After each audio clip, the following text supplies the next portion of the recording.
السلام علیکم ورحمۃ اللہ وبرکاتہ۔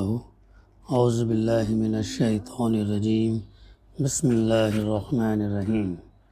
وما خلقت الجن والانس الا لیعبدون، صدق اللہ العلی العظیم۔ رب اشرح لی صدری ویسر لی امری واحلل عقدۃ من لسانی یفقہوا قولی، رب زدنی علما۔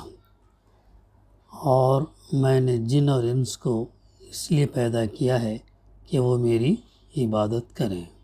سورہ الذاریات کی یہ بڑی معروف آیت نمبر 56، جس میں اللہ سبحانہ وتعالیٰ نے جن اور انس کو پیدا کرنے کا مقصد بتایا۔ ہمارا مطالعہ اقامت دین فرض ہے کتابچہ جو مولانا سید احمد عروج قادری رحمہ نے لکھا ہے، اس کا مطالعہ جاری ہے۔ گزشتہ ہمارے مطالعے میں مولانا نے جو 8 دلائل دیے ہیں قرآن مجید اور احادیث کے ذریعے سے کہ اقامت دین جو ہے فرض ہے۔ اب 8ویں دلیل کے بعد 9ویں دلیل کے اندر یہ آیت کو ریفرنس میں دیتے ہوئے لکھتے ہیں وہ کہ اللہ تعالیٰ نے پوری کائنات کا خالق ہے، یعنی پوری یونیورس کا خالق ہے اور مالک ہے اور حاکم ہے۔ یہاں جو چیز بھی موجود ہے وہ سب اس کی مخلوق، مملوک اور محکوم ہے۔ اور یہ بات بھی قرآن کی آیتوں سے معلوم ہے کہ کائنات کی تمام چیزیں اپنے خالق اور مالک کی عبادت اور تسبیح میں مشغول ہیں۔ تمام چیزیں جو ہے کائنات کی ہر چیز اپنے خالق پیدا کرنے والے اور مالک کی عبادت اور تسبیح میں مشغول ہیں۔ انسان بھی اللہ کا بندہ اور اس کا غلام ہے۔ سوال یہ پیدا ہوتا کہ اللہ نے اپنے اس با اختیار، یعنی جو حیوانات اور جمادات کی طرح مجبور نہیں ہے، بندے کو کس قسم کی عبادت کے لیے پیدا کیا، اور وہ کون سی عبادت ہے جس کا یہ مکلف بنایا گیا ہے؟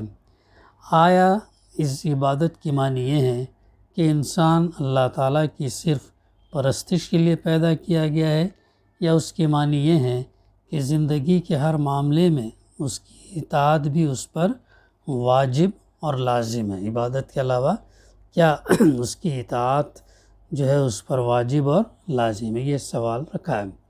اس سوال کا صحیح جواب حاصل کرنا ہمارے لیے انتہائی ضروری ہے، کیونکہ اگر ہم نے کسی غلط جواب پر عمل کر کے اپنے دلوں کو مطمئن کر لیا تو ہم اپنے مقصد تخلیق پیدائشی میں ناکام ہو جائیں گے۔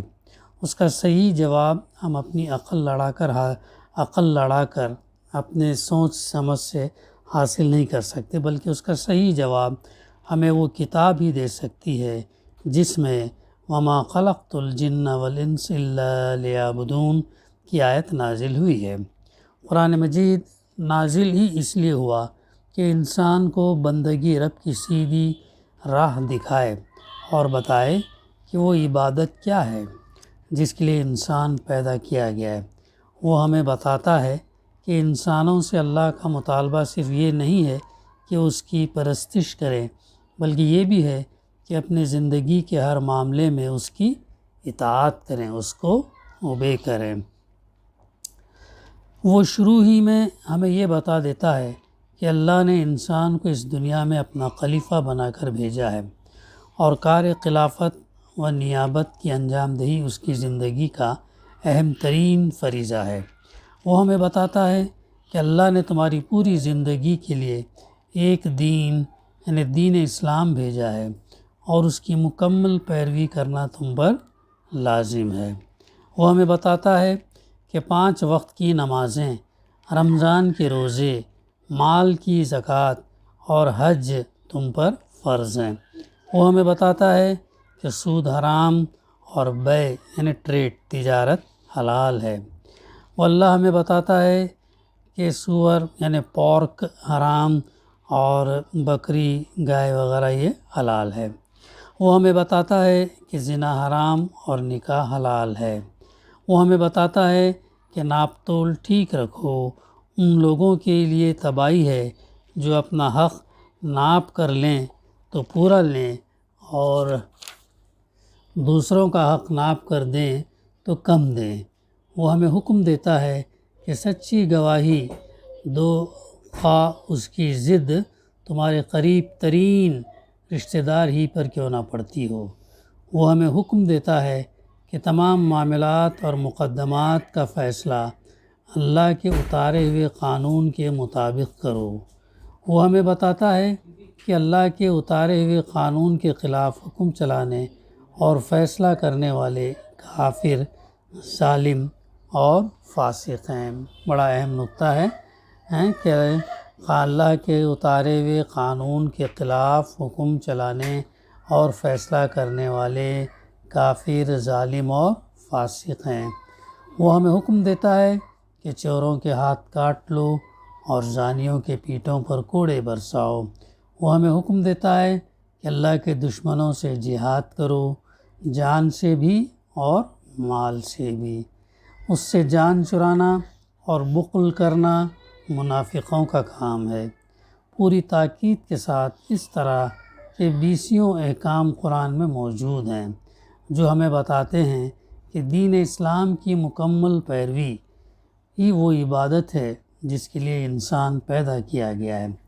اس عبادت کے دائرے سے انسانی زندگی کا کوئی شعبہ خارج نہیں ہے، اور دین اسلام کی مکمل پیروی ہی کا نام اقامت دین ہے۔ سورہ ذاریات کی آیت 56 نے انسان کی تخلیق کا جو مقصد بتایا ہے کہ اس کے فرض ہونے میں کون شبہ کر سکتا ہے۔ امام رازی رحمہ نے اس آیت کی تفسیر میں لکھا ہے کہ وہ عبادت جس کے لیے جن اور انس پیدا کیے گئے ہیں، امر الہی کی تعظیم اور خلق خدا پر شفقت ہے، اور ایسی تعظیم جو اللہ ذوالجلال اکرام کے لائق ہے، صرف عقل سے معلوم نہیں ہو سکتی۔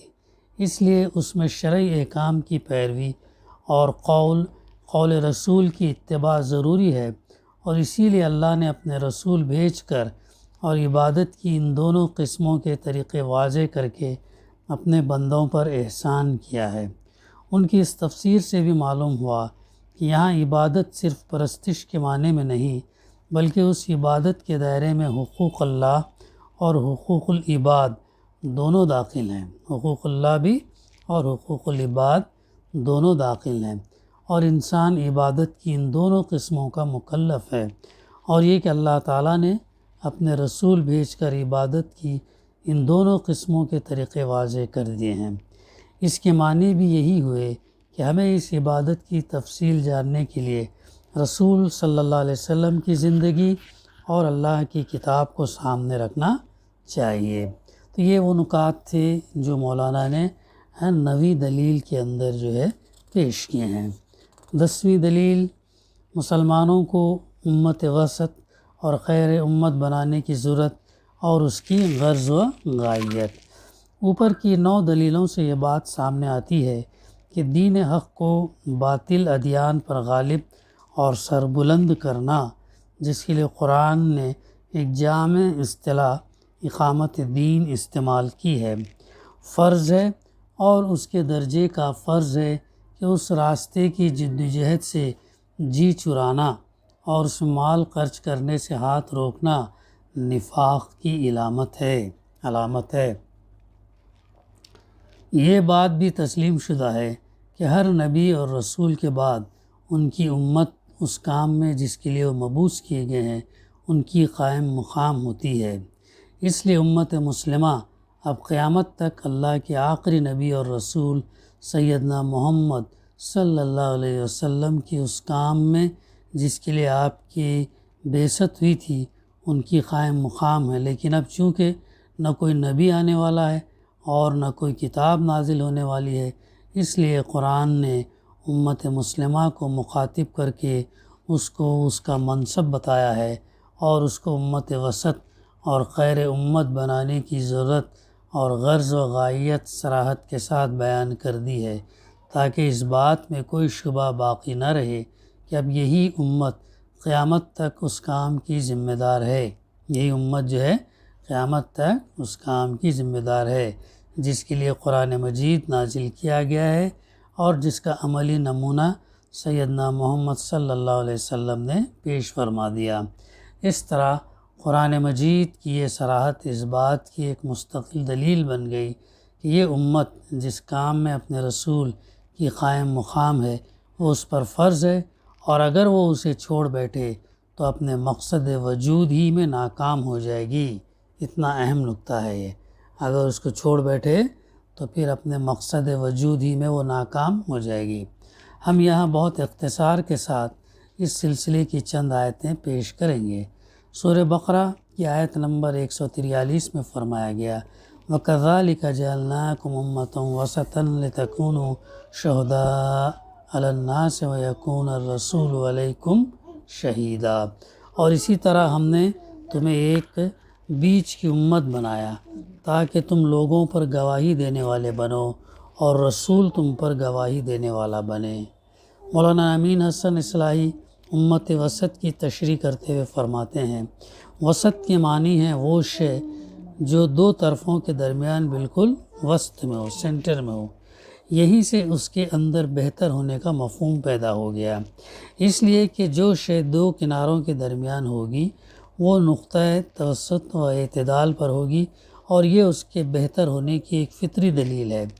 امت مسلمہ کو امت وسط کہنے کی وجہ یہ ہے کہ یہ امت ٹھیک دین کی اس بیچ شاہراہ پر قائم ہے جو اللہ تعالیٰ نے خلق کی رہنمائی کے لیے اپنے نبیوں اور رسولوں کے ذریعے سے کھولی ہے، اور جو ابتدا سے ہدایت کی اصلی شاہراہ ہے۔ تدبر قرآن صفحہ نمبر 319۔ امت مسلمہ کو امت وسط یعنی عادل، معتدل اور متوازن بنانے کی ضرورت اور غرض و غایت یہ ہے لِتَكُونُوا شُهَدَاءَ عَلَى النَّاسِ وَيَكُونَ الرَّسُولُ عَلَيْكُمْ شَهِيدًا، تاکہ تم لوگوں پر اللہ کے دین کے گواہ بنو اور رسول تمہارے اوپر اللہ کے دین کا گواہ بنے۔ یہ امت وسط کا فریضہ منصبی اور اس کی ضرورت کی قیام کی ضرورت کا بیان ہے۔ اوپر کی تفصیلات سے یہ بات اچھی طرح واضح ہو چکی ہے کہ اللہ تعالیٰ نے جن لوگوں کو رہنمائی کے منصب پر مامور کیا تھا انہوں نے اللہ کے میثاق کو توڑ دیا، اس کی شریعت میں تبدیلیاں کر دی، اس کے صراط مستقیم گم کر دی، اس کے مقرر کیے ہوئے قبلے سے منحرف ہو گئے، اور جن شہادتوں کے وہ امین بنائے گئے تھے ان کو انہوں نے چھپایا۔ ایسے حالات میں عالم انسانیت کی سب سے بڑی ضرورت اگر کوئی ہو سکتی تھی تو یہی ہو سکتی تھی کہ اللہ تعالیٰ ایک ایسی امت پر برپا کرے جو اللہ کی سیدھی راہ پر قائم ہو، جو اللہ کے رسول کے ذریعے سے اصل دین کی بنے اور پھر رہتی دنیا تک لوگوں کے سامنے اس دین کی گواہی دے۔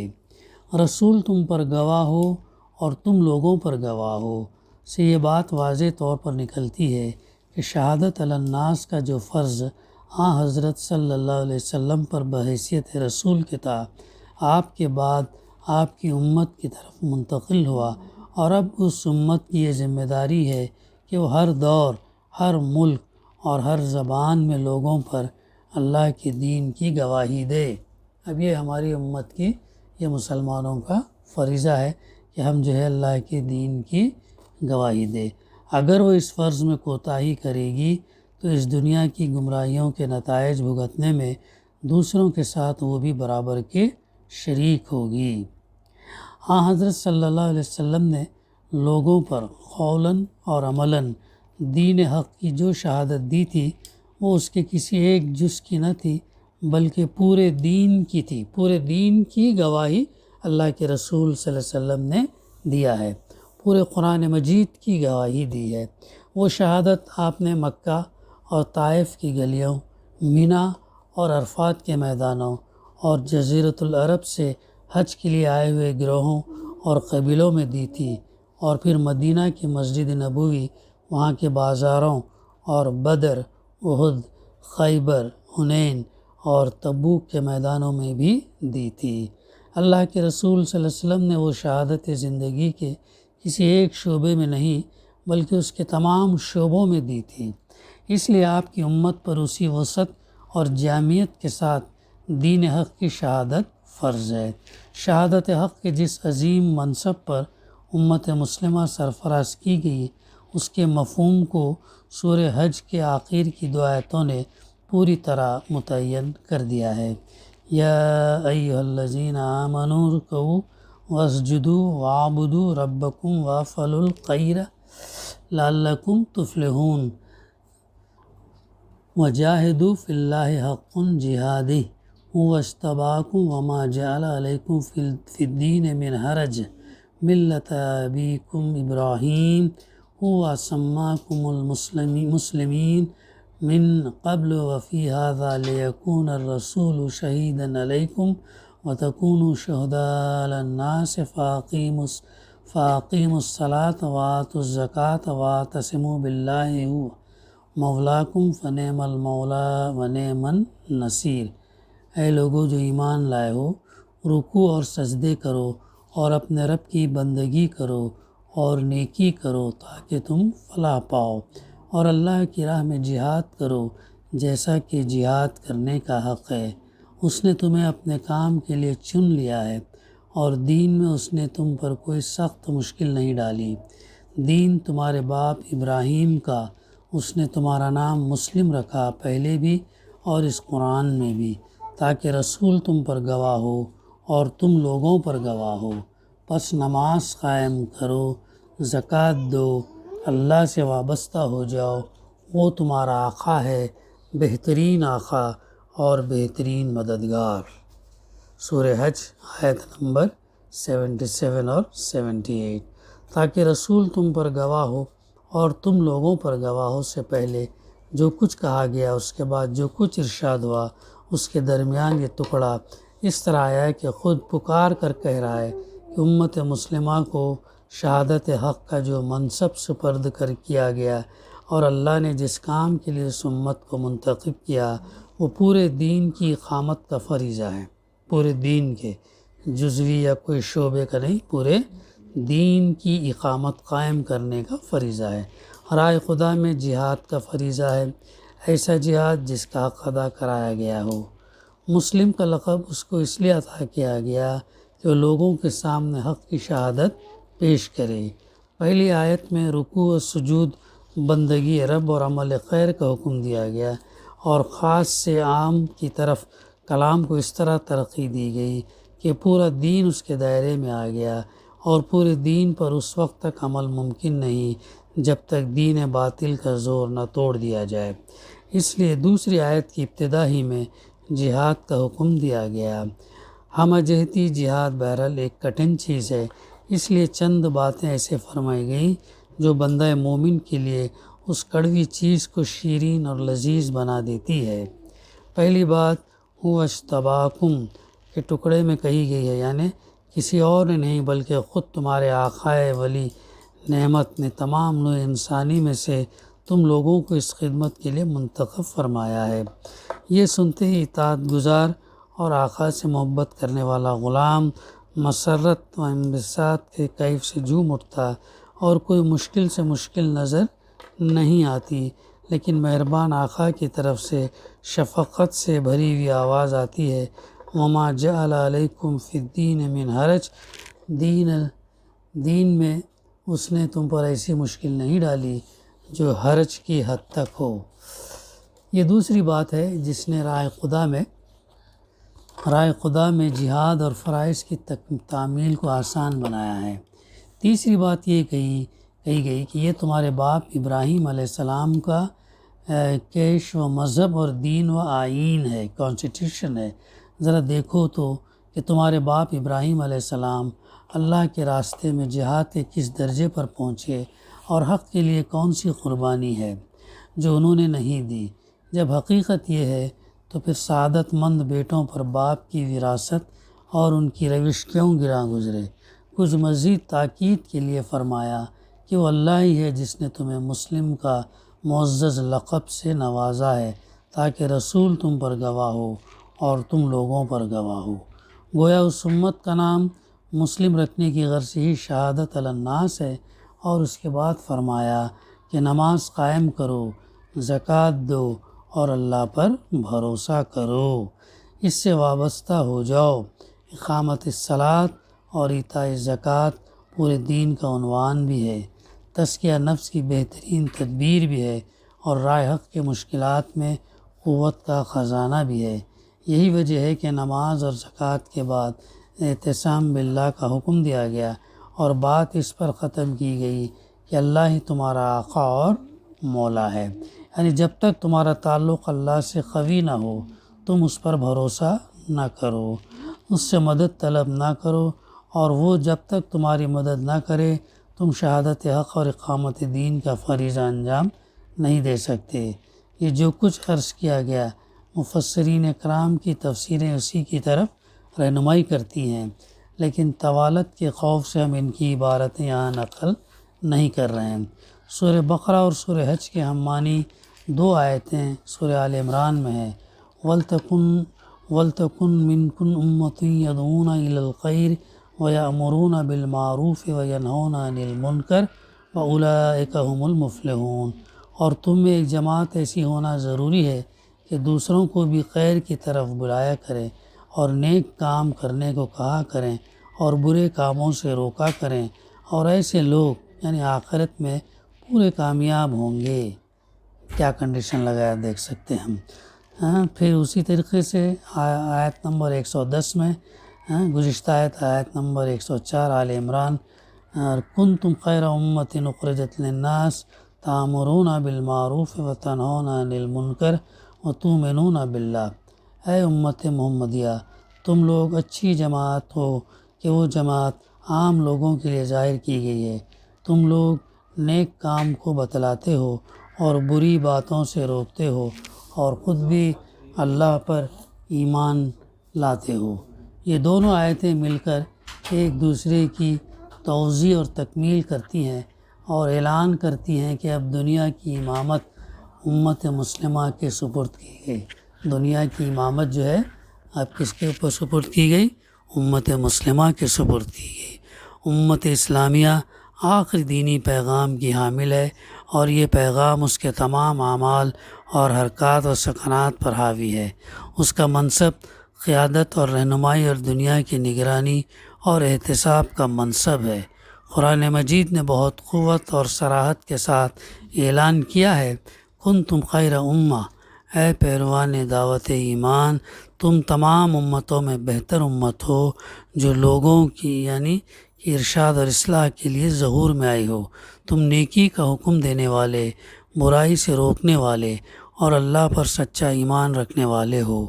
دوسری جگہ کہا گیا وَكَذَلِكَ جَعَلْنَاكُمْ، اور اسی طرح تو ہم نے تمہیں امت وسط بنایا ہے تاکہ تم دنیا کے لوگوں پر گواہ ہو۔ اس لیے اس کا سوال ہی پیدا نہیں ہوتا کہ اس امت کی جگہ قافلے کے پیچھے اور حاشیہ برداروں کی صف میں ہو، اور وہ دوسری اقوام کے سہارے زندہ رہے، اور قیادت اور رہنمائی امر و نہی اور دینی و فکری آزادی کے بجائے تقلید اور نقل، اطاعت اور سپر اندازی پر راضی اور مطمئن ہو۔ یہ مولانا سید ابو الحسن علی حسنی ندوی مسلم ممالک میں اسلامیات اور مغربیت کی کشمکش میں لکھے ہیں۔ آیت 110 کے تحت مولانا امین احسن اصلاحی لکھتے ہیں، خیر امت میں اشارہ اس حقیقت کی طرف ہے کہ دین کی صحیح شاعرہ پر تم ہی ہو۔ اللہ نے جو دین نازل فرمایا تھا، اہل کتاب نے اس میں کج پیچ کی راہیں نکال کر اصل دین کو گم کر دیا۔ اب خلق کی رہنمائی کے لیے اللہ نے تم کو کھڑا کیا۔ اسی حقیقت کو سورہ بقرہ میں کذالک جعلناکم امۃ وسطا لتکونوا شہداء علی الناس کے الفاظ سے واضح فرمایا ہے۔ وہاں ہم لکھ چکے ہیں کہ یہ امت چونکہ ٹھیک نقطہ اعتدال اور وسط شاعرہ پر ہے، اس وجہ سے یہ خیر امت ہے۔ چند سطروں کے بعد لکھتے ہیں، نظم کے اعتبار سے یہ آیت جیسا کہ اوپر اشارہ کرا ہے اس امت کے منصب امامت کا اعلان ہے۔ ان 4 آیتوں سے پوری قوت اور صراحت کے ساتھ یہ معلوم ہو جاتا کہ اس امت کی مبعوث ہونے اور اس کے امت وسط اور خیر امت بنائے جانے کی ضرورت اور غرض و غایت ہی یہ ہے کہ اسی وسعت اور جامعیت کے ساتھ دین حق کی شہادت دے جیسی سیدنا محمد صلی اللہ علیہ وسلم نے دی تھی۔ اس کام میں اب یہ قیامت تک اپنے رسول کی قائم مقام ہے۔ بقایا تھوڑا سا ہے، انشاءاللہ آئندہ ملیں گے۔ اس طریقے سے جو 10 نکات جو مولانا نے لکھے تھے اس کے دلیل میں کہ اقامت دین فرض ہے، مکمل ہوئے۔ اب آگے اللہ کے رسول اور صحابہ رسول کے عمل کی دلیل سے جو ہے ہم گفتگو کریں گے۔ دعا ہے کہ اللہ سبحانہ و تعالی ہمیں کہنے سننے سے زیادہ عمل کرنے کی توفیق عطا کرے۔ ربنا تقبل منا انک انت السمیع العلیم وتب علینا انک انت التواب الرحیم۔ صلی اللہ تعالی علی خیر خلقہ وعلی آلہ وصحبہ اجمعین۔ الحمد للہ رب العالمین۔